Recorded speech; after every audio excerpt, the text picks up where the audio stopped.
자, 시작하겠습니다. 방금 봤던 게 이제 그 보존 등기를 누가 신청할 수 있느냐와 관련돼 가지고 첫 번째 거 대장상 최초의 소유자나 그자의 상속인 그밖에 포괄 승계인 신청할 수 있습니다. 이걸 봤어요.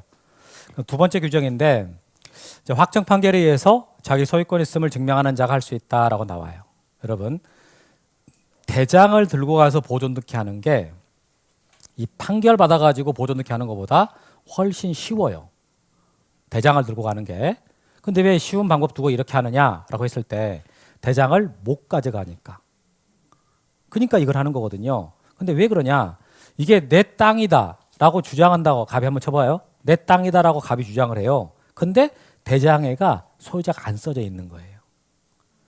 그럼 대장 가져가 봐야 갑이 소유자구나라고 확인이 안 되잖아요. 또는 여기가 갑하고 나온 게 아니라 여기가 곤잘레스라고 써있다. 나카무라라고 써요. 나카무라.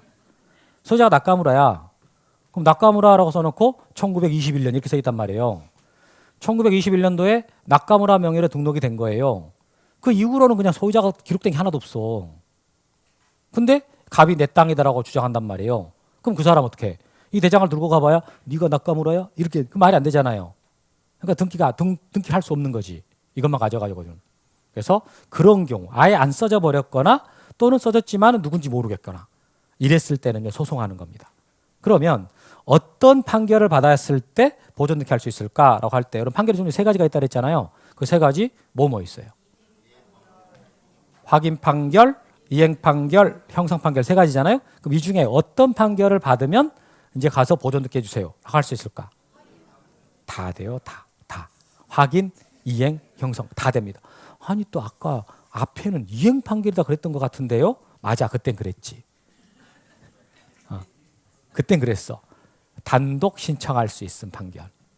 그러니까 상대방 협조를 안 하니까 강제하려고 의사표시 강제하는 판결이 이행 판결이거든요. 그 상대방 의사표시 강제하는 판결 받아가지고 신청하러 가는 거예요. 근데 보존 등기는요, 이게 의사표시 강제하는 게 아니라 자기가 소유자인 것을 확인만 하면 되거든. 그러니까 어떤 판결이든 간에 이 사람이 소유권자다라고 나오기만 하면 돼요. 그러니까 확인 판결을 받든 이행 판결을 받든 형성 판결을 받든 이 사람이 소유자예요 라고 나오기만 하면 그 판결에서 들고 와서 보존 등기해 주세요 라고 할 수 있다 그 말입니다. 이게 그럼 누구를 상대로 재판할 거냐? 피고가 누구냐? 피고라는 말은 소송의 상대방을 피고라 그러지요. 소송하는 쪽을 뭐라 그래요? 원고. 상대방을 피고. 우리 피에 대해서 한번 해석해 볼까요? 피상속인 뜻이 뭐였어요? 상속을 당한 사람, 사망한 사람이죠. 이렇게. 다음 피해자, 해를 입은 사람, 피고, 소송을 당한 사람. 그 다음에 또 뭐가 있어요? 피의자. 오케이, 피의자. 피의자는 뭐예요? 말을 했으면 책임을 져야지. 그렇지. 의심을 받는 사람. 그러니까 공소되기 전에 얘가 범인인 것 같은데 라고 피의자가 정해진 거죠. 그럼 수사하고 그에 따라서 소가 제기되잖아요. 그럼 피고인이 되는 거고. 피의자라고 그래. 그 다음에 또 뭐가 있어요? 피수용자. 피수용자는 뭐라 그래요? 수용을 당하는 사람. 피대위자. 피대위자. 뭐예요? 대위를 당한 사람. 피박. 박을 쓴. 그래서 여러분 법률용어에서 접두사로 피라는 말이 나온단 말이에요. 전부 다 되는 당하는. 피 보는 사람 이러면 안 돼요. 그렇게 해가지고 어떻게 해석할 거예요? 이거 피수용자, 피대위자 이런 거 어떻게 해석할 거예요? 피보험자. 여러분 보험자가 뭐예요? 보험자. 위험을 보호하는 자. 이렇게 그러니까 보험회사지. 피보험자. 위험으로부터 보호를 받는 자. 위험으로부터 보호를 받는 자. 피보험자. 그러니까 보통 일반 개인들. 이렇게. 그러니까 피라는 말을 해석할 줄 알아야 돼요. 우리 영어에서 진짜 많이 써요. 피라는 말을. 근데 여러분 잘 못 써요. 피를. 그냥 대충 그런 것이겠지라고 생각하고 쓰는데 이게 법률용어에서 피라는 말이 보통 학생 여기서 피상속인은 피 본 사람이요. 이렇게 하거든요. 이렇게 한다고. 그럼 이런 거 어떻게 해석할 거냐고 이런 거. 피대위자, 피보험자 이런 거.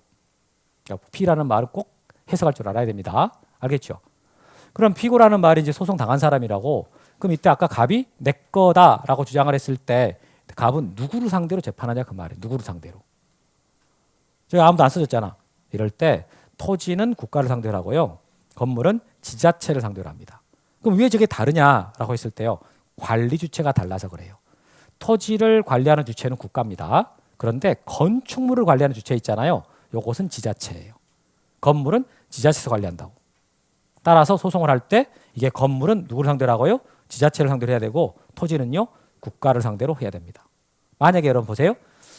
이게 건물인데 지자체를 상대로 소송을 하지 않고요. 만약에 국가를 상대로 소송을 했다고 쳐봐요. 왜 그렇게 했어요? 나는 센 놈하고 붙고 싶어서 이기고 싶어서 그래요.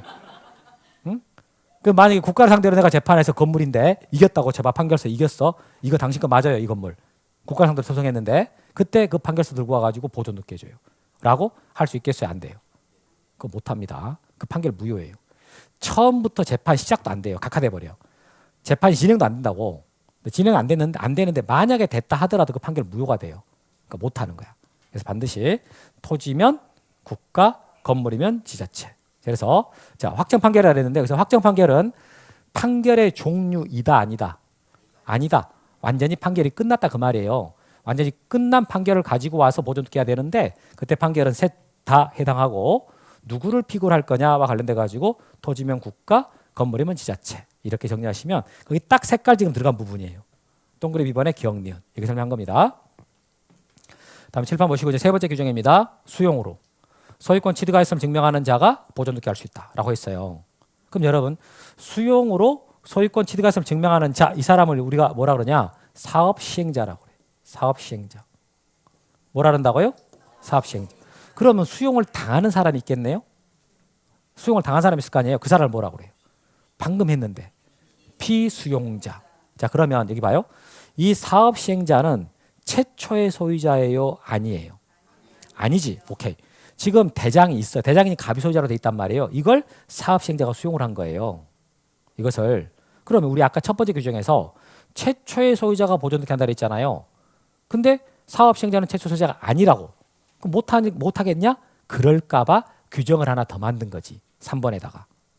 이게 최초 소유자가 아니지만 할 수 있도록 만들어야 되니까 3번 규정을 둔 거예요.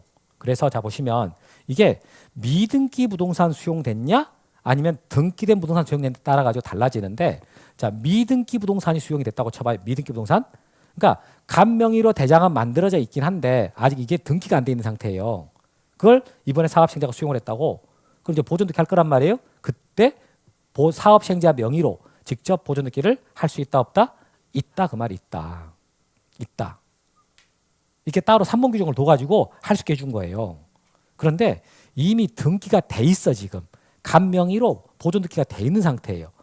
그때 사업시행자가 수용을 했다? 그럼 그때 무슨 등기 해야 돼요? 그때는 이전 등기를 해요. 보존등기 이미 돼 있으니까 또 보존등기를 못 한다라는 거지. 그러니까 등기가 돼 있는 부동산을 수용할 때는 이전 등기를 하는 거고요. 미등기 부동산 수용했을 때는 무슨 등기 한다고요? 보존 등기하고. 누구 명의로? 사업시행자 명의로 이렇게. 말 아시겠죠? 그게 세 번째 규정. 3번 수용으로 소유권 취득했음을 증명한 자. 그래서 미등기 부동산일 때하고 등기된 부동산을 나눠놨단 말이에요. 마지막 네 번째 거. 자, 특별자치도지사나 시장, 군수구청장 확인에 의해서 소유권 있음을 증명하는 자가 보존 등기할 수 있다라고 했습니다. 마지막 규정 네 번째 겁니다. 자, 이 네 번째 규정은 뭐에만 적용이 된다고요? 건물. 토지에는 이 규정이 적용이 안 돼요. 그럼 여러분 이 네 번째 규정은요. 왜 토지가 적용이 안 돼요? 조금 전에 말했는데요. 관리 주체. 지금 저기 써 있는 거 특별자치도지사, 시장, 군수구청장이라고 돼 있잖아요. 공통점이 뭐예요? 지자체장이죠. 지자체장. 그러니까 이것은 지자체란 말이에요. 그러니까 건물에만 적용이 된다. 이렇게. 자 이렇게 해서 여러분들한테 이 네 가지 보존 등기 신청을 누가 할 수 있습니까를 말했는데 참 시험에 잘 나와요. 이 파트가 올해도 나왔고 작년에도 나왔고 여기 나오면 문제가 어려울 것 같아요. 쉬울 것 같아요. 참 쉬워요. 여기를 어렵다 그러면은 다른 거 어떻게 하려고 그래. 여기는 나오는 게 다 정해졌는데 여기는 나오는 게 정해졌어요. 지문 다 지금 정리해보잖아요. 지금 노란색 들어간 거 있잖아요. 그게 다야. 그게 다예요. 그거 안에서 딱 문제가 계속 나온다고. 그러니까 여기서 나오면 쉽죠. 자, 한번 칠판 보겠습니다. 자, 이렇게 네 가지에 해당하는 사람들이 지금 봤던 네 가지 있잖아요. 그 사람들이 자, 보존 늦게 해주세요라고 신청을 하거든요. 그때 신청을 할 때 신청 정보를 작성한단 말이에요. 신청 정보 작성할 때 특징이 있어. 특징. 근데 특징이 등기원인과 그 연월일 있잖아요. 이게 제공이 안 돼요. 이게 자, 391페이지 한번 가봐요. 391페이지.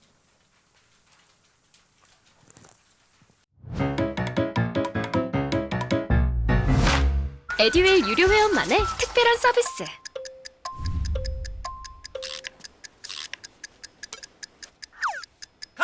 하치하차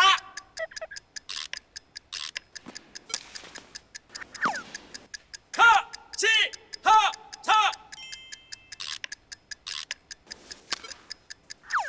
정답! 같이 하자 친구야 에듀윌 유료 회원!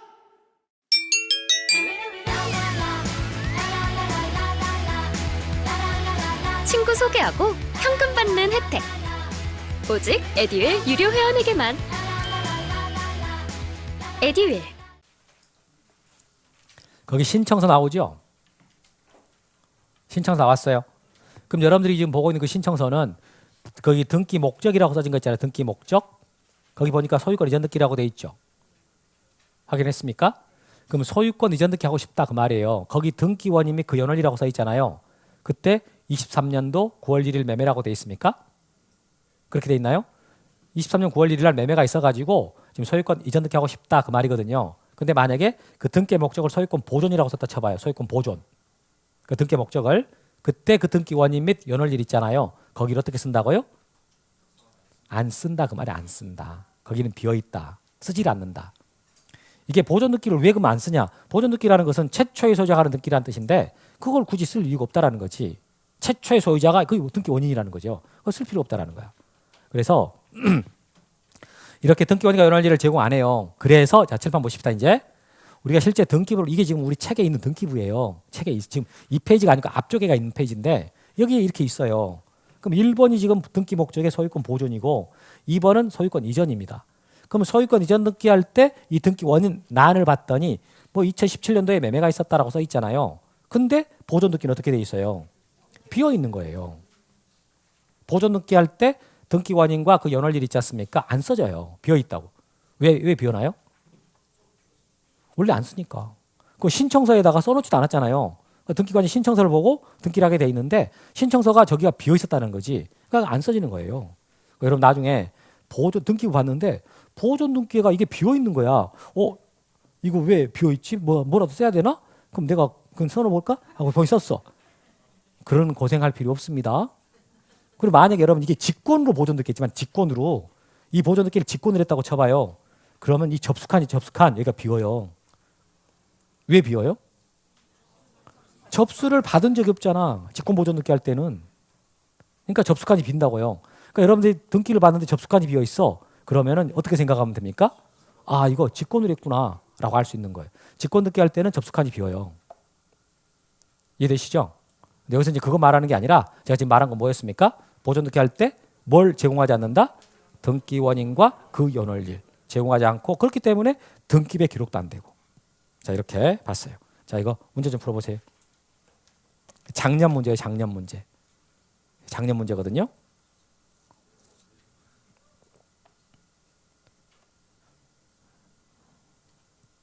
벌써 1번 지금 한 3번째 읽고 있죠. 막 배운 게 읽었는데 1번이 다 배워가지고 깜짝 놀래갖고 다시 한번 보고 또 보고 있잖아요. 지금? 틀린 거 골라봐라라고 했는데 1번에 보존 등기 할 때 원인과 연월일을 기록한다 그랬잖아요. X란 말이지. 맞나? 싶어 다시 한번 읽어보고 놀래가지고 탑이라니까 작년 학생들이 얼마나 놀랬겠어요. 좋고 좋아서 놀랬지. 2번 대장의 최초의 소유자로 등기자의 상속인 그 상속인은 보존 등기 신청할 수가 있다.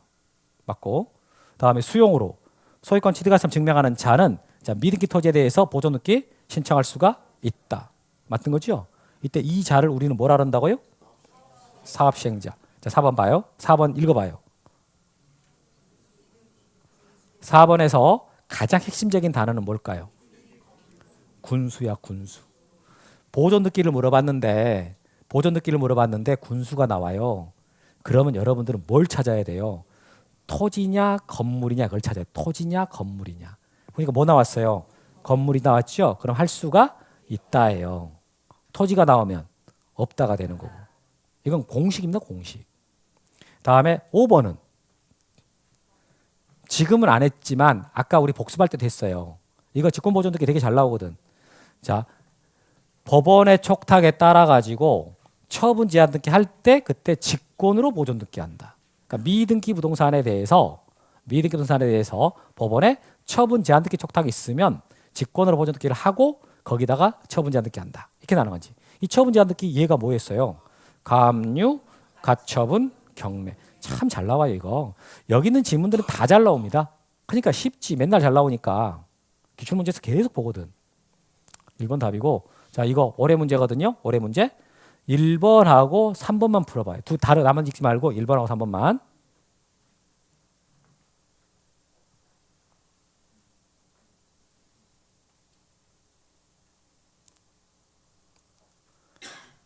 자, 1번 맞아요, 틀렸어요?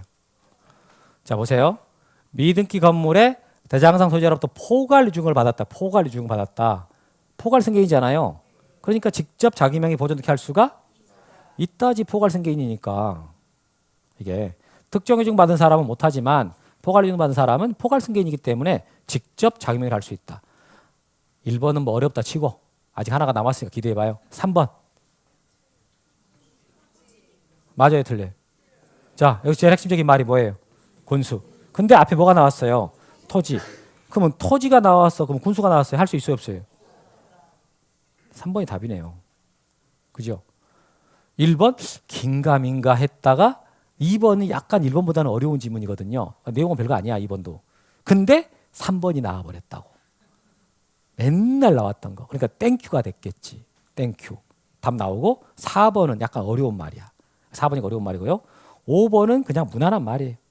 어려운 말은 아니고. 그러면 이 문제는 올해 나갔던 12문제 중에서 어려운 문제에 들어가요? 중간급이에요? 쉬운 거예요?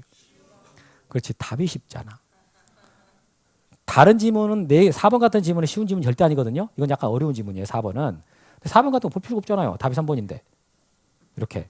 그러니까 이 문제는 쉽다 그래야지 선생님 좀 약간 어렵다는 느낌이 나는데 왜요? 그랬더니 4번 때문에요. 그분은 합격할 때 좀 곤란했을 거예요. 4번을 왜 읽었냔 말이에요. 3번 읽고 끝났어야지. 너무 답이 쉬운데. 그렇잖아요? 그래서 이런 문제 지금 이런 게 그냥 여기 부분이 되게 잘 나와요. 잘 나오고 나오면 지문이 쉽고 잘하셔야 된다고. 여기까지 했고 이제 소유권 이전 등기로 가겠습니다. 소유권 이전 등기. 자, 보존 등기를 해서 등기 기록이 개설이 됐습니다. 근데 그 소유권을 가만 갖고 있는 게 아니라 소유권이 넘어간다고요. 자, 칠판 보세요. 이제 잘 보셔야 돼 이거. 그러니까 소유권 이전 등기가 될 때 특징이 있어요. 자, 갑이 갖고 있던 소유권을 자 이전해 줍니다. 을한테 이전해 줘요. 그러면 소유권 이전 등기 항상 주등기로 해. 2번 이렇게 써요. 그럼 종전의 소유자 갑을 자 지워요. 그냥 냅두겠어요. 안 지웁니다. 자, 이렇게 여러분 이렇게 써놨어. 그럼 누가 등기상의 소유자예요? 을이죠. 갑 안 지워도 을이 소유권자라는 걸 우리가 확인하는데 전혀 문제가 없잖아요. 제일 마지막에 있는 사람이 소유권자라니까 종전의 갑은 지울 필요가 없는 거예요. 다음에 자 이게 또 병약태 소유권이 넘어갔다고 쳐봐. 상속으로. 이번 상속으로 넘어갔어요. 그럼 자 이때 3번 주등기로 했단 말이에요. 그때 종전의 소유자 을을 지운다 냅둔다? 안 지워요. 소유권 이전 등기는요. 항상 주등기로 하고요. 종전의 소유자는 안 지웁니다. 이렇게 놨어도요. 우리가 이 등기 딱 보면서 이거 병이 소유자네. 그리고 갑과 을은 소유자 아니네. 라고 파악하는데 아무 지장이 없는 거예요. 그런데 자 여기서 을구 쪽에 지금 전세권하고 저당권이 있습니다. 1번 전세권자가 지금 C인데 전세권이 이전됐어요. 이렇게 이하트로. 그러면 여러분 전세권이 이전이 되면 1번 전세권은요. 효력이 없어지나요? 그대로 살아있나요? 여러분 생각에 없어진다 그대로 살아있다? 그대로 살아있는 거야. 그대로 살아있어. 1번 전세권은 효력이 그대로 살아있는 상태에서 권리자만 바뀐 겁니다. 그러면 1번이 전세권에서 여기를 지워버리고 그냥 2라고 쓰는 게 가장 깔끔해요. 아예. 등기부에서 그냥 이 C를 그냥 화이트로 지워버리고 거기다 2 써버리는 게 가장 좋다고. 근데 등기에서는 그렇게는 못하거든요. 그럼 어떻게 하느냐. 1번을 그대로 놔둔 상태에서 권리자가 바뀌었다라는 걸 표시를 해야 돼요. 그래서 부기등기를 해주는 거예요. 부기등기를 해주고 그 다음에 E가 C 자리로 들어가야 되잖아요. C를 지워. 그러면 부기등기하고 C를 지웠다라는 말의 의미가 뭐냐면 갈아 끼웠다는 소리야. 이게 C에서 E로 갈아 끼웠습니다. 이런 뜻이라고요. 1번은 그대로 있다는 뜻이지. 이게. 그 다음에 자, 저당권이 지금 2번에 D라고 돼 있잖아. 이 저당권 이전됐어. 그럼 2번 저당권은 효력이 없어지는 거예요. 그대로 살아있는 거예요. 살아있어요. 그대로 있는 거거든. 근데 권리자만 갈아 끼우는 거예요. 그걸 등기상에서 어떻게 표시하냐라는 거지. 그때 부기등기를 해요. 그리고 종전의 권리자를 지워. 그러면 바뀐 F가 D 자리로 들어갔습니다. 이게 그 뜻이 된단 말이에요. 그걸 문장으로 못 쓰니까 등기에다 표시를 해야 될 거 아니에요. 이런 식으로 표시하는 거예요. 그래서 소유권을 이전할 때는 항상 주등기로, 이걸 주등기라 그러거든요. 1, 2, 3, 4 써진 걸 주등기로 하고 종전의 권리자를 안 지웁니다. 그런데 소유권 아닌 권리를 이전할 때는 100%예요. 예외는 단 한 건도 없어. 100% 이걸 부기등기라고 그래. 다시가 붙는 거. 순위번호다 그러지. 이거 순위번호. 순위번호에 다시가 붙은 번호를 부기등기라고 그래요. 부기등기로 하고 종전의 권리자를 지웁니다. 종전의 권리자는 왜 지운다고요? 글이 들어가라고. 갈아 끼운 거예요. 이런 갈아 끼운다라는 말은 제가 올해 처음 쓰는 말이거든요. 어떻게 딱 적절합니까? 적절한 것 같으면 그렇게 말을 하세요. 이렇게 하지. 가만히 있으면 이거 안 먹히나 다른 걸로 해야 되나? 어? 괜찮은 것 같아. 갈아 끼운다. 바꾸는 거야. 이렇게. 여러분 전세권 자 보세요. 1순위 전세권이 있어요. 2순위 저당권이 있잖아요. 전세권이 이전됐다고 쳐봐요. 전세권 이전됐어. 그럼 순위가 원래 그대로 유지가 돼야 되겠어요? 순위가 바뀔 것 같습니까? 여러분 상식적인 거예요. 이거 상식적으로 한번 생각해 보는 거예요. 1순위 전세권이 원래 있었다고 말이지. 근데 전세권자가 바뀌었어. 그럼 바뀌게 되면 그 전세권의 순위는 그대로 유지가 돼야 된다? 아니 순위가 바뀌어야 된다? 만약에 순위가 바뀌어버린다면 그 전세권은요 가치가 엄청 떨어질 거예요. 그렇지 않겠습니까? 권리는 그대로 있는데 권리자가 바뀌었다라는 것 이유로 그 권리의 가치가 떨어져 버린다? 그 말이 안 되잖아요. 3억짜리 전세권이 어떻게 권리자 바뀌었다고 그것이 뚝 떨어져 갖고 3억도 안 되게 되겠냐고. 그렇죠? 그러니까 을구적에 써지는 권리들이 한번 딱 순위가 정해지잖아요. 그러면 그 권리의 순위는 유지가 되는 거지 권리자가 바뀌었다 해가지고요 순위가 변동되지는 않습니다. 그대로인 거예요. 그러니까 그대로다라는 걸 나타내려고 부기등기를 해주는 거예요. 부기등기를. 말 이해되셨어요? 그래서 반드시 소유권 이전할 때하고 소유권 아닌 걸 이전할 때 두 개를 꼭 비교를 하셔야 돼요. 이거 반드시 비교할 줄 알아야 됩니다. 소유권 이전은 항상 주등기로 하고 종전의 소유자를 말소하지 않습니다. 그런데 소유권 아닌 걸 이전할 때는 100% 부기등기합니다. 그 종전의 권리자는 말소시키고. 알겠죠? 오케이. 그 말이 거기 의에 써져요. 의에 써지는 말. 되게 중요한 말이에요.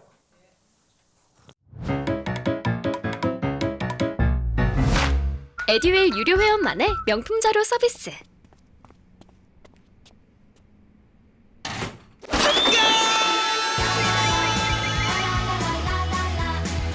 고퀄리티 명품 자료의 혜택. 오직 에듀윌 유료 회원에게만. 에듀윌. 그 다음에 이제 소유권의 전부 이전하고 소유권의 일부 이전이라는 말이 있는데, 자, 칠판 보겠습니다. 지금 갑에서 소유권이 을한테 넘어갔단 말이에요. 그럼 여러분 갑은 을한테 소유권 다 넘겼어요? 소유권 일부를 넘겼어요? 소유권 다 넘긴 겁니다. 그런데 이제 을이 단독 소유로 갖고 있다가 이것이 공동 소유로 바뀌었어.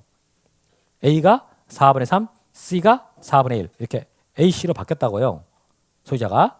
그러면 단독 소유로 있다가 공동 소유로 바뀌었잖아요. 저런 것을 보고 소유권의 일부 이전 이렇게 또 표현합니다. 지분으로 넘어갔죠. 지분으로. A, C 이렇게 공동 명의로 넘어갔잖아요. 소유권의 일부 이전. 자, 그리고 또 하나. A가 갖고 있는 4분의 3 지분이었는데, 자, 여기서 A가 갖고 있는 4분의 3 중에서 2분의 1을 B한테 이전했어요. 그럼 얼마를 이전한 거예요? 자, 4분의 3에서 2분의 1을 이전하게 되면 얼마를 이전한 겁니까? 이거 계산 안 되면 그냥 냅두세요. 여러분들 지금 분수 계산 안 되신 분들이 많을 텐데 너무 애쓰지 마요. 개론 어떻게 하는지 모르겠지만 하여튼 그건 내가 할 바 아니고. 개론에서 분수 때문에 되게 애먹는다면서요. 진짜 그래도 다 합격합니다. 다 합격해. 그래도 하여튼 이게 이렇게 된단 말이에요. 그러면 지금 A가 갖고 있는 지분이 4분의 3인데 그중에 절반 이전한다 라고 할 수 있잖아요. 그때 이제 이걸 신청서 쓸 때 신청서예요. 아까 그럼 이 391페이지 신청서 있었거든요. 거기에 보면 이전할 지분이 있어요. 이전할 지분. 거기는 안 써져 있어요. 안 봐도 돼. 그냥 읽어보세요. 그 체계가 보면 이전할 지분이라고 써진 부분이 있어요. 여기다가 쓰는 거예요. A 지분 4분의 3 중에서 일부인 8분의 3을 이전하겠습니다. 이렇게 써져요. 그럼 이렇게 써주면 이걸 보고 등기관이 이렇게 등기를 하는 거예요. 저렇게. 그럼 이렇게 등기를 해놓단 말이에요. A 지분 4분의 3 중 일부인 8분의 3을 이전했습니다. 이렇게. 그러면 공유자 지분 8분의 3 B라고 써지거든요. 이런 방식으로 지금 등기가 된다고요. 그럼 이때 등기부를 보게 되면 현재 누가 등기부상의 소유권자입니까? B가 갖고 있고 C도 갖고 있고 A도 갖고 있는 거죠. 그럼 B는 자기 지분이 얼마예요? B 지분은 8분의 3이죠. 그 다음에 C 지분은 얼마가 돼요? C 지분은 4분의 1이죠. 그럼 A 지분은 얼마예요? A 지분은 여기 4분의 3이라고 썼지만 이 중에서 8분의 3을 넘겨버렸잖아요. 그러면 4분의 3 빼기 8분의 3 이렇게 된단 말이에요. 계산해 봐야 돼. 그러니까 8분의 3이 나와요. 이런 식으로 계산을 해야 되는 거예요. 이렇게 실제 등기부를 여러분들이 보게 되잖아요. 그럼 저렇게 써져요.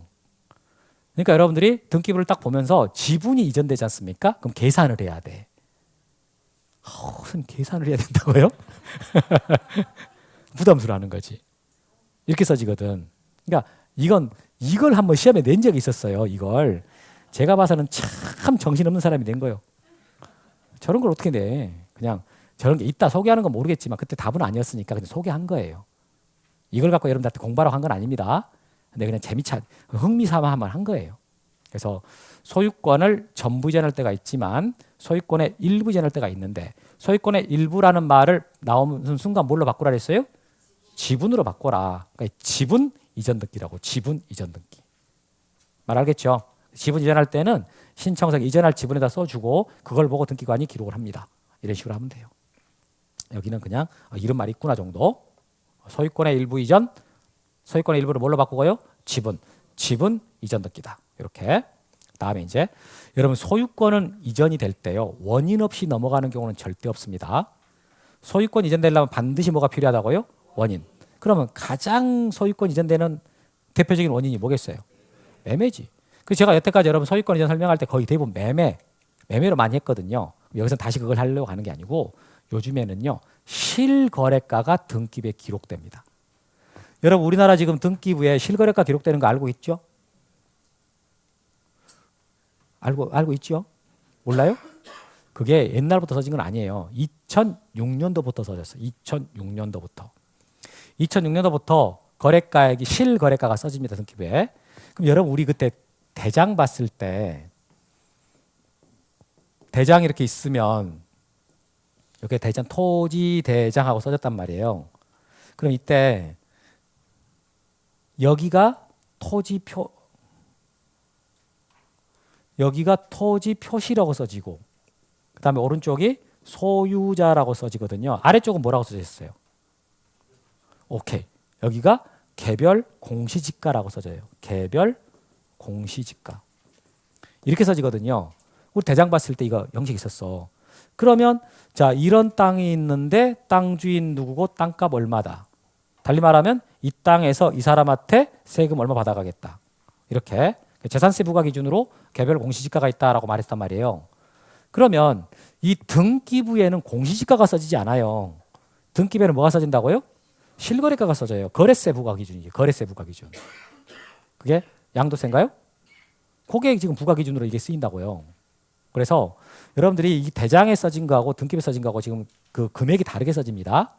그래서 대장에다가는 뭘 쓰고요? 개별 공시지가를 써지고 그 다음에 등기부에다가는요 실거래가가 써지는 거예요. 알고 있어야 돼. 그러면 자 이제 김세연이가 100원만 원대 팔았어요. 팔고 나서 자 소유권 이전 등기 해주세요 라고 신청을 한다는 거죠. 그럼 소유권 이전 등기 신청할 때 그때 어떻게 하느냐라고 할 때 이게 지금 신청서거든. 이게 신청서예요. 그럼 아까 391페이지 아까 신청서 있었지 않습니까? 그 신청서 그 부동산의 표시 부분 아래쪽에가 여기에 거래가액 기록하는 부분이 있어요. 여기에. 그럼 거래가액이 6억 5천이다 라고 써진다 그 말이에요. 그러면 등기관은 이 신청서에 써져 있는 거래가액 6억 5천 이걸 보고 등기부에다가 기록을 해야 되는데 진짜로 저거 6억 5천이 맞는지를 확인을 해야 되거든. 그때 뭘 보고 확인하겠습니까? 계약서가 아니고 매매계약 체결하고 되면은 30일 내로 거래 신고하게 돼 있죠. 그때 거래 신고 필증이 나와요. 그 거래 신고 필증 그게 첨부가 돼요. 거기에 금액이 나오거든. 그러니까 계약서야 쥐들이 쓴 거니까 공적으로 인증된 건 아니잖아요. 그래서 거래 신고 필증 물론 계약 금액이 똑같겠지만 그 거래 신고하게 되면 나오는 거래 신고 필증 거기를 확인해 가지고 아 이거 6억 5천 맞구나라고 확인해 갖고 등기를 기록을 하는 거예요. 그럼 이제 어떻게 금액이 써지냐라고 할 때 이제 갑구 여기 갑구에서 권리자 및 기타 사항란 이렇게 말하거든요. 제일 앞쪽을 순위 번호란, 등기 목적란, 접수란, 등기 원인란, 그다음에 여기가 권리자 및 기타 사항란 이렇게 말을 해요. 그럼 여기서 소유권을 지금 취득한 여기 신세계라 나오진 방금은 100원만이죠. 100원만이 나올 거고 여기에 금액이 써지는 거예요. 여기에. 자, 거래가액은 어디에다가 기록한다고요? 갑구의 권리자 및 기타 사항란. 어디다 기록한다고요? 갑구의 권리자 및 기타 사항란. 제일 오른쪽입니다. 여기를 말하는 거예요. 여기에 금액이 써지는 거예요. 자, 그런데 칠판 보시고 자, 이렇게 건물 있고 토지가 있어요. 갑이 소유합니다. 갑이 을한테 팔았어요. 15억에 팔았어. 그럼 여러분 이게 지금 부동산을 두 개를 거래한 거지 않습니까? 건물하고 토지. 그럼 건물 등기부에다가 거래가액 써야 될 거고 토지 등기부에다가 거래가액 써야 돼요. 그럼 건물 등기부에다가 거래가액 얼마를 써야 돼요? 얼마? 15억 빼기 토지. 그럼 토지 등기부에다 얼마라고 써야 돼요? 15억 빼기 건물. 약간 그건 아닌 것 같잖아요? 이렇게 해서 부동산이 두 개 이상이 되면 매매 목적물의 이상이 두 개 이상이 되면 그러면 매매 목록이라는 걸 제공해. 뭐가 제공된다고요? 매매 목록. 그래서 여기 봐요. 여기 지금 신사동 153번지에 있는 토지하고 건물 이게 토지하고 건물입니다. 그중에 토지 등기부. 토지 등기부 여기 권리자 및 기타 사항란 여기다가는요. 매매 목록 제 2022-102호라고 쓴다. 이렇게 써요. 여기 매매 목록이라고 번호를 쓰는 거예요. 그리고 매매 목록을 따로 빼가지고 그 매매 목록에다가 거래가액이 15억이고 부동산의 표시인 토지하고 건물 이 두 개 써주는 거예요. 두 개 합쳐가지고 15억이 됩니다. 이런 뜻으로 쓰인 거예요. 어때요? 지금 하는 말 이해되셨습니까? 그럼 여기서 이 번호 있잖아요. 매매 목록 제 몇 호라고 써진 거 있잖아요. 2022-101호라고 돼 있잖아요. 이건 2022년도에 된 거예요. 아까 그럼 접수번호 매년 1번부터 새로 붙인다 그랬죠? 매매 목록 번호도 마찬가지입니다. 이것은 2022년도에 101번째로 된 것이다. 이런 뜻이에요. 2022-102호. 이런 식으로 써진 거. 자, 여러분들이 아파트 등기부를 뗐어. 아파트 등기부 떼면 우리가 보통 아파트 거래할 때는 부동산 한 개를 거래하는 거잖아요. 토지랑 같이 묶여 있으니까 한 개란 말이에요. 그러니까 아파트 등기부를 떼보면은 대부분은 갑구의 권리자 및 기타 사항란에 바로 거래가액이 써져요. 얼마 이렇게 써진다고. 그런데 여러분들이 주택 있죠. 주택, 단독주택 등기부를 떼보잖아요. 그러면 그때 거의 토지랑 건물이 같이 거래가 되거든. 같이 거래가 되다 보니까 이때 그 건물 등기부에 갑구를 봐보면 바로 거래가격이 얼마다고 써지지 않고 매매 목록 제 몇 호라고 써진다고요. 그러면 매매 목록을 봐야지만이 실거래가를 알 수 있는 것이지 저것만 봐가지고 몰라요. 그럼 여러분들 어떻게 하면 매매 목록을 볼 수 있을까요? 체크를 해야 돼. 체크. 처음에 나 이 등기부 떼달라고 신청할 때 있지 않습니까? 그때 그 체크하는 란이 있어. 거기다 체크를 안 해버리잖아요? 그럼 이거 안 나와요. 이거 안 나오고 그냥 이것만 나와버려. 이것만 나와버리니까 뭐야 이거 금액이 얼마란 소리지? 그걸 모르는 거지. 그래서 체크하는 데다가 나 매매 목록도 같이 떼주세요 라고 이렇게 신청을 해줘야지만 이게 나오거든요. 그럼 그때 볼 수 있는 겁니다. 자, 그러면 지금 다 설명 끝났거든요. 여기 보시면 자 1번 3번 1번입니다. 매매로 인한 소유권 이전 등기와 거래가액 등기라고 되어 있는 거 1번 거래 계약 신고 필증 정보 제공하고 써지는 거 399페이지예요. 1번 거래 계약 신고 필증 정보 제공. 자, 부동산 거래 신고 등에 관한 법률 제3조 1항에 정하는 계약을 그 계약이 매매 계약이에요. 그 계약을 등기 원인으로 하는 소액권 이전 등기 신청할 경우에는 자, 거래가액을 신청 정보 내용으로 제공하고라는 말이 있어요. 여러분, 거래가액을 신청 정보 내용으로 제공하라라고 했지 않습니까? 이겁니다. 이거. 이게 신청 정보잖아요. 거기 거래가액 제공하라 그 말이에요. 이거 쓰라 그 말이지. 여기다가 그리고 시장 군수구청장으로부터 제공받은 거래계약 신고 필증 정보를 첨부정보로 등기소에 제공합니다라는 말 있잖아요. 이겁니다. 이거 첨부정보로 거래계약 신고 필증 정보 이걸 내라 그 말이지. 첨부해라. 이해됐어요? 밑에 자 2번 매매목록 제공.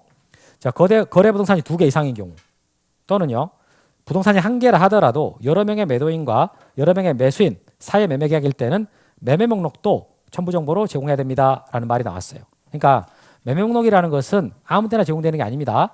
어떨 때 기본적으로 제공이 된다고요? 부동산이 2개 이상, 목적 부동산이 2개 이상일 때, 그리고 1개라 하더라도 매도인도 여러 명, 매수인도 여러 명. 이럴 때 이 매매 목록이 제공이 되는 거예요. 이렇게. 근데 제가 방금 말한 것은 2개일 때를 말한 거지 않습니까? 다음에 넘겨보시면 그럼 거래가액을 실제 등기 어떻게 하느냐? 실제로 등기하는 방법과 나왔는데 거기 자 1번 매매 목록에 제공이 필요 없는 경우다라고 했을 때는요. 자, 등기 기록 중 갑구의 권리자 및 기타 사항란에다가 거래가액을 기록하는 방법을 합니다라고 했어요. 어디다가 기록한다고요? 갑구의 권리자 및 기타 사항란. 여러분 그 갑구의 권리자 및 기타 사항란 그러면 이게 머릿속에 그려집니까? 이게 제일 오른쪽이다라는 거 갑구 중에 제일 오른쪽 여기를 권리자 및 기타 사항란이라 그래요. 여기다가 금액을 쓴다고. 그 다음에 2번 자 매매목록이 제공된 경우입니다. 제공된 경우를 보니까 거기에 거래가액과 부동산의 표시를 기록한 매매목록을까지 줄쳐요. 거기까지. 그리고 매매목록에다 동그라미 쳐요. 거래가액과 부동산의 표시를 기록한 매매목록을까지 줄치고 매매목록 동그라미 치고 전자적으로 작성하여 번호를 부여하고 해서 끊어요. 끊고 자 등기 기록 중 그다음 줄칩니다. 갑구의 권리자 및 기타 사항란에 매매목록 번호를 기록한다까지 밑줄. 여러분 그거 문장 읽었을 때 이해가 되십니까? 지금 읽었을 때? 저 칠판 봐보세요. 갑구의 권리자 및 기타 사항란에 매매목록 번호를 기록을 하고 거래가액과 부동산의 표시를 기록한 매매목록을 전자적으로 작성합니다.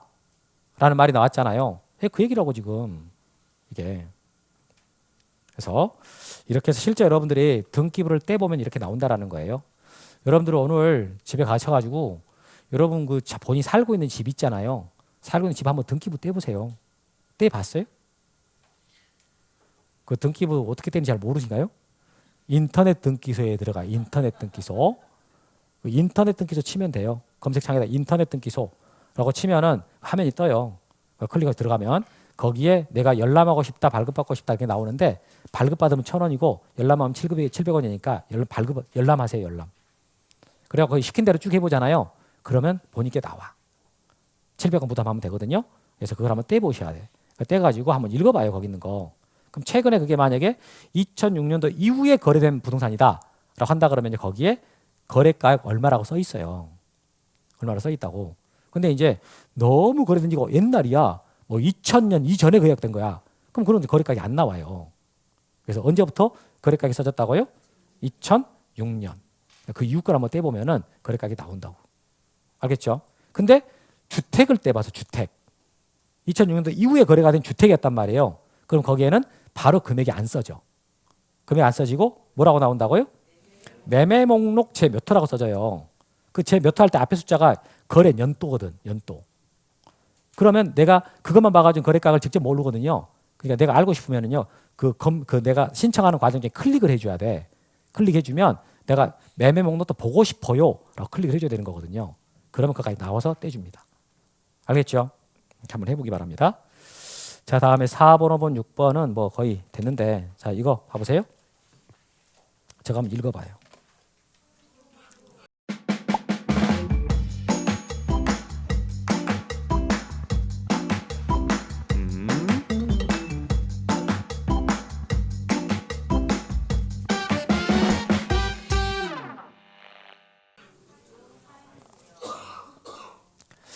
읽어보라 그러면 꼭 낭독을 하는데 그럴 필요는 없어요.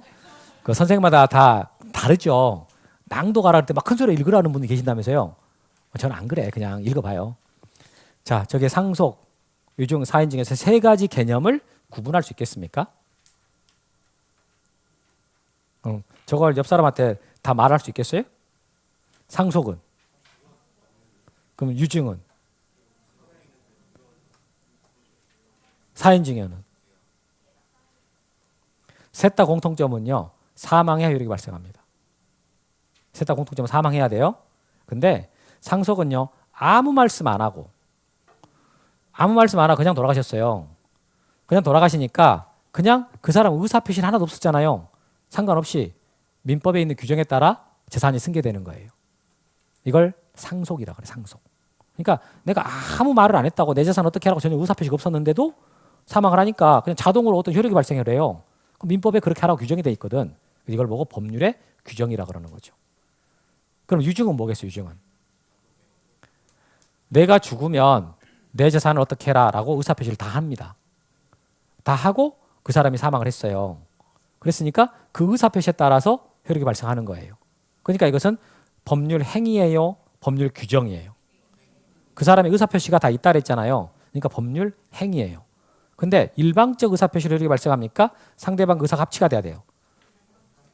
그러니까 유언장을 보통 유언장으로 저걸 표시하지 않습니까?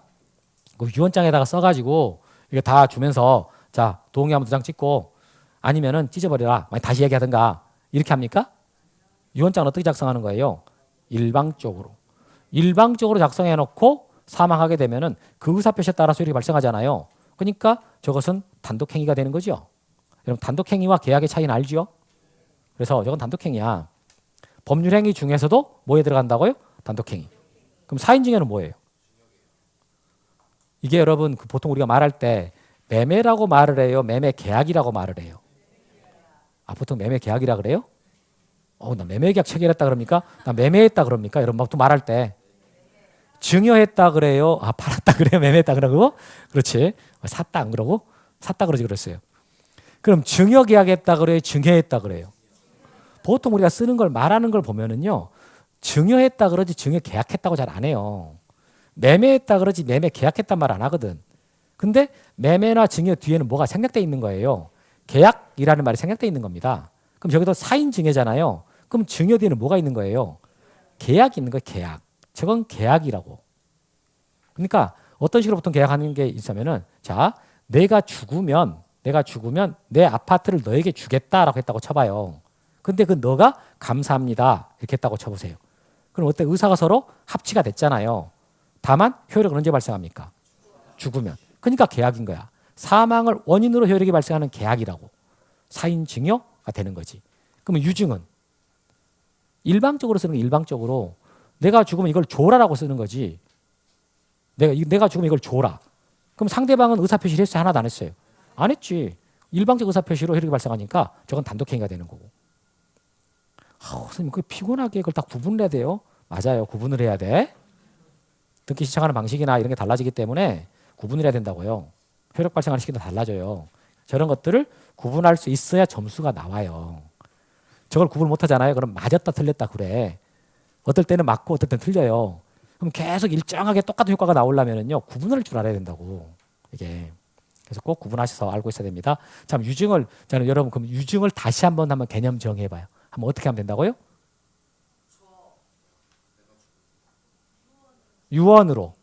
유언으로 증여하는 것 그러지 마면 돼.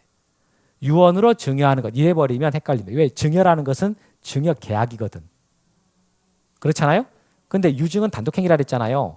그러니까 여러분들 유언으로 증여하는 것 잃어버리면 증여가 계약이다 보니까 계속 헷갈려요. 그러니까 유증을 절대 증여라는 말을 쓰지 말라고. 유언으로 재산을 승계시키는 것 이렇게 개념을 잡으라고요. 증여라는 말을 유증에 넣으면 안 돼. 그걸 증여를 넣어버리면은 여러분 개념상 혼동해요. 그래서 그걸 절대 넣지 말고 유언으로 재산을 승계시키는 것 이렇게 꼭 개념을 정해야 합니다. 그래 안 헷갈립니다. 알겠죠? 자 그러면 여기 보시면 갑 소유 부동산 이거 약간 했어요. 갑이 사망했어. 그렇게 되면 을병정이 3분의 상속을 받죠. 이 사람들은 자기 명의로 등기를 안 해도 이미 소유권자가 됐습니다. 됐어. 이때요. 이 세 명이 다 같이 가가지고 상속등기 해주세요라고 신청하는 게 원칙이라 그랬잖아요. 그게 공동이다 단독이다? 단독이다. 근데 여기서 을이 자기 지분 3분의 1만 상속등기 해달라라고 신청하면은 그럼 등기해 줄까요? 각하시킬까요? 안 해줍니다. 상속등기는요 반드시 전원명의로 나와야 돼요. 전원명의로. 그런데 을이 만약에 자기 것만 신청하지 않고요 병정 것까지 같이 병정 것까지 전원명의가 나오도록 등기해달라고 신청했어. 어떻게 해줄까요? 안 해주겠어요? 해줍니다. 아까 이런 게 등기가 있었죠. 이런 게 뭐가 있었어요? 지 것만 해달라면 각하돼 버렸고 전부 해달라고 해준 거 있었잖아요. 그게 뭐였어요? 소유권 보존 등기였죠. 보존 등기가 자기 아까 갑과 을이 2분의 1씩 투자해서 건물 지었을 때 갑이 자기 지분 2분의 1만 보존 등기 해달라고 각하됐잖아요. 근데 을 지분까지 같이 해달라 그럼 해주지 않습니까? 이거랑 똑같거든 상속이랑. 상속도 자기 지분만 해달라면은 각하돼 버려요. 근데 전원명 해달라면 해주거든요. 자 여러분 이게요. 지금 현재 누가 소유자예요? 갑이 딱 사망했어. 그럼 누가 소유자가 돼요? 을병정이 소유자가 되죠. 아직 등기 안 했지만 소유자죠. 그럼 이렇게 등기했어. 이렇게. 그럼 소유권자가 바뀌어요? 소유권자 그대로예요? 그대로죠. 이게 소유권 이전 등기를 했다 그래서 소유권자가 바뀌질 않아. 이미 소유권자를 나타내는 거에 불과해요. 아까 보존 등기가 그랬잖아요. 그러니까 이게 물권 변동이 생기질 않거든. 그렇기 때문에 1인이 가서 전원 명의로 등기해 주세요가 되는 거예요. 혼자 가가지고 전원 명의로 등기해 주세요라고 이게 가능한 이유가 저 등기를 한다 할지라도 소유권자가 바뀌는 게 없거든. 아까 보존 등기처럼. 말 알겠어요? 그래서 가능합니다. 그런데 자기 것만 해달라면 된다 안 된다? 안 돼. 상속관계 복잡해지니까 그건 안 되는 거예요. 이거. 그래서 여러분들 앞에 보시면 394페이지 가봐요. 이제 다 끝났거든요. 다 했어 이제. 394페이지 가보시면 각하사유 아까 박스 252번 각하사유 있지 않습니까? 그 중에 7번 아니 5번 아니 6번 7번이죠. 7번 공동상속인 중 일부가 자신의 상속 지분만에 대한 상속등기 신청한 경우다라는 말 있잖아요. 이거 상속인 여러 명 중에서 자기 지분만 상속등기 해주세요라고 신청하면 어떻게 돼버린다고요? 각하. 그래서 거기 6번하고 7번 있잖아. 6번하고 7번 거기다가요 전원보상이라는 말 좀 써놔봐요. 전원보상 이거 참 중요하고 시험에 잘 나옵니다. 반드시 꼭 알고 있어야 될 거. 이 말의 의미가 뭐냐면 7번 보십시다. 전원 명의로 꼭 해야 되는 등기가 있어요. 전원 명의로 꼭 해야 되는 등기가 보존 등기하고요 상속 등기입니다. 그 말이에요. 전원 명의로 꼭 해야 될 등기가 보존 등기랑 상속 등기인데 그렇기 때문에 자기 지분만 보존 등기 해달라. 자기 지분만 상속 등기 해달라. 그럼 각하돼 버립니다. 그걸 말하는 거예요. 그래서 이런 것들은 외우고 있어야 되고 시험에 잘 나옵니다. 자 이렇게 해서요 다 설명했습니다. 설명했고 자 돌아오고 다시 돌아와요. 유증 관련 좀 더 할게요. 유증. 그러면 이제 약간 상속에서 이해좀 됐고 이제 유증 관련돼 가지고 A가 소유권을 갖고 있는 건물이에요. A가 자식들이 있고 이제 D가 손자야. 손자. D는 손자인데 여러분 A가 만약에 사망을 했다고 쳐보세요. 그럼 손자는 할아버지 재산을 상속받을 수 있어요? 없어요? 없습니다. 상속 못 받아요. 1순위 상속인들이 다 받아. 그 A의 자식들, 배우자가 다 받지 손자는 없어요. 국물도 없어. 그래서 할아버지가 이게 손자를 사랑하는 마음에 내가 죽으면 이 건물은 내 사랑스러운 장손 D를 줘라 라고 유언장을 써놓은 거예요. 그래놓고 돌아가셨어. 그렇게 되면 이때 A가 유증자가 되는 거예요. 그러면 이제 D는 뭐가 돼요? 아까 앞에서 배웠잖아. 유증 받은 사람을 뭐라 그런다고요? 수증자라 그래. 다른 말로 뭐라 그랬어요? 금수저라 그래. 금수저. 얘는 건물 하나 갖고 이제 시작하는 거예요. 이렇게. 그리고 이제 A의 상속인들이 있어요. 상속인들. 그러니까 여러분들 유증을 공부할 때는 항상 세 주체가 나와요. 세 주체.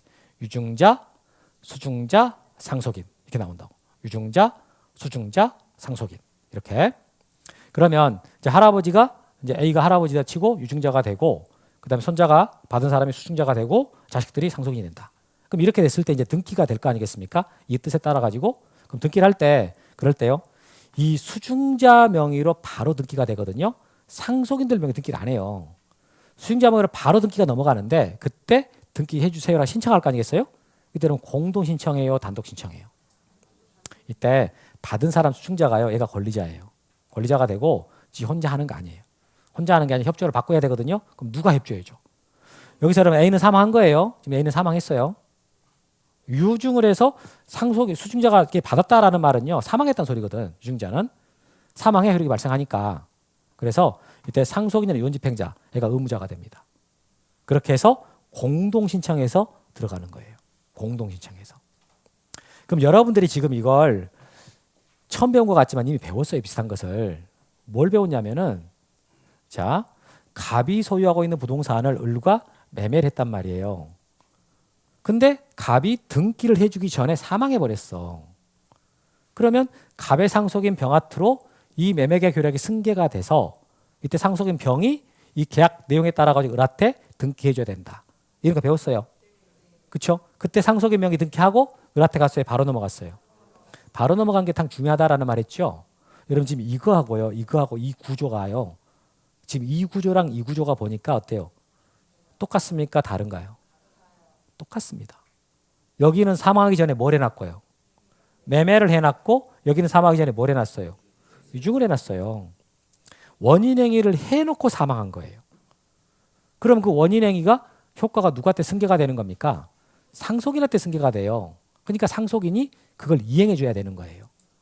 그래서 여러분 제가 상속을 받을 때는 재산만 상속받는 게 아니라 법률적 지위도 상속받는다 그랬죠.